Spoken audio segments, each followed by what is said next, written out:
आजाद Hindustan live, सच के साथ। वर्षा की लंबी खेच से खेतों में सड़ने लगे बीज मक्का फसल, किसानों की बढ़ी चिंता। क्षेत्र में मानसून की लंबी खेच के चलते किसानों की चिंता लगातार बढ़ती जा रही है। किसानों ने मौसम विभाग के पूर्वानुमान के अनुसार समय पर सोयाबीन, मक्का, कपास सहित विभिन्न खरीफ फसलों की बुआई कर दी थी, लेकिन पर्याप्त वर्षा नहीं होने से खेतों में डाले गए बीज अंकुरित होने के बजाय अब नष्ट होने लगे हैं। लगातार पड़ रही तेज गर्मी और नमी की कमी के कारण बीजों का अंकुरण प्रभावित हो रहा है। कई खेतों में बीजों पर फफूंद लगने लगी है, जिससे वे खेत में ही सड़ रही हैं।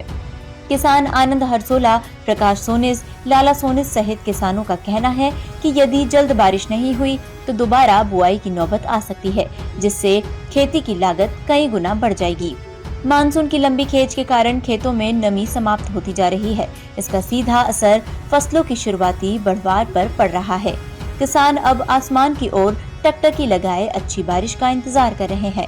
क्षेत्र के किसानों का कहना है कि यदि आगामी कुछ दिनों में पर्याप्त वर्षा नहीं हुई तो उन्हें आर्थिक नुकसान उठाना पड़ेगा। पहले से बढ़ी खेती की लागत के बीच दोबारा बीज और मजदूरी का खर्च उठाना अधिकांश किसानों के लिए मुश्किल होगा। किसानों ने शासन से स्थिति पर नजर रखने तथा आवश्यक पड़ने पर राहत एवं सहायता उपलब्ध कराने की मांग की है।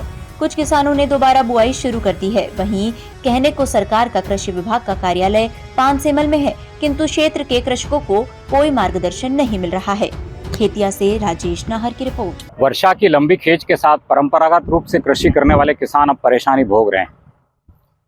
समय रहते फसल चक्र के अनुसार क्षेत्र में मक्के की बुआई की गई। अब पर्याप्त वर्षा के चलते बीज अंकुरित जरूर हुए हैं, किंतु बीज जमीन के भीतर ही सड़ने लगे हैं। एक और किसान परेशान है, दोबारा बुआई का काम शुरू कर दिया है। वहीं सरकार से मांग करते हैं कि ऐसी परिस्थितियों में महंगे बीज जो बगैर अंकुरण के अब नष्ट हो गए हैं, सरकार किसानों को मुआवजा अवश्य दिलवाए।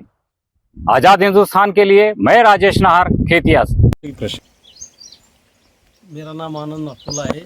मैंने सिजेंटा कंपनी का मक्का लगा था 10 एकड़, और इस बार क्या हुआ कि पानी कम आया है, जिससे बीज अंकुरित हो गए हैं, लेकिन पानी कम होने के कारण वो झाड़ प्रोग्रेस ही नहीं हुआ है और वो जगह पे जो ख़त्म हो गए। तो इसके लिए मेरी मक्की पूरी ख़राब हो गई है। लगभग क्षेत्र में सभी लोगों की किसानों की मक्की ख़राब हो गई है और फिर से नवीन बुआई करना पड़ रही है। ऐसी परिस्थिति में आप क्या कहना चाहेंगे? मैं इस परिस्थिति में कहूँगा कि इसके पहले भी ऐसी परिस्थिति एक बार आ चुकी है, जिसमें सरकार ने मुआवजा दिया था। मैं सरकार से विनती करता हूँ कि वो मुआवजा दे कुछ किसानों को। अपर्याप्त वर्षा है, इसके बाद भी आप फिर से बुआई कर रहे हैं, फिर इसको कैसे सुधारेंगे? इसको फिर ट्यूबवेल के पानी से फिर धीरे धीरे बढ़ते जाएंगे और उसके बाद। मेरा नाम प्रकाश सोनिस, खेतिया। आपके खेत में आपने किस बात की बुआई की?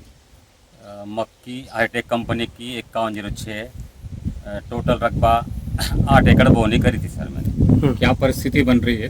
परिस्थिति ऐसी थी सर, परंपरागत हम खेती करते हैं, मक्की बारिश के पहले ही बोनी हो जाती है। मजदूर लगा के हमने मक्का बोया, लेकिन अपर्याप्त वर्षा की वजह से मक्की के जो बीज है अंकुरण हुआ, लेकिन पूर्ण पानी नहीं मिला उसको, तो सड़ने लग गया। उसके बाद में जो होगा वो भी ख़त्म होने की कगार पे। अब आप क्या कर रहे हैं?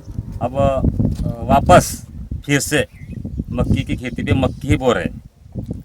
अभी भी वर्षा तो नहीं हो रही है? नहीं हो रही, लेकिन कुछ ना कुछ बोर के द्वारा सिंचित करेंगे, उगाएंगे। आप सरकार से क्या चाहते हैं? सरकार से यही चाहते हैं सर हम कि जो हमारा नुकसान हुआ है सर, हमारा निवेदन है सरकार से कि हमारी कुछ न कुछ भरपाई करे।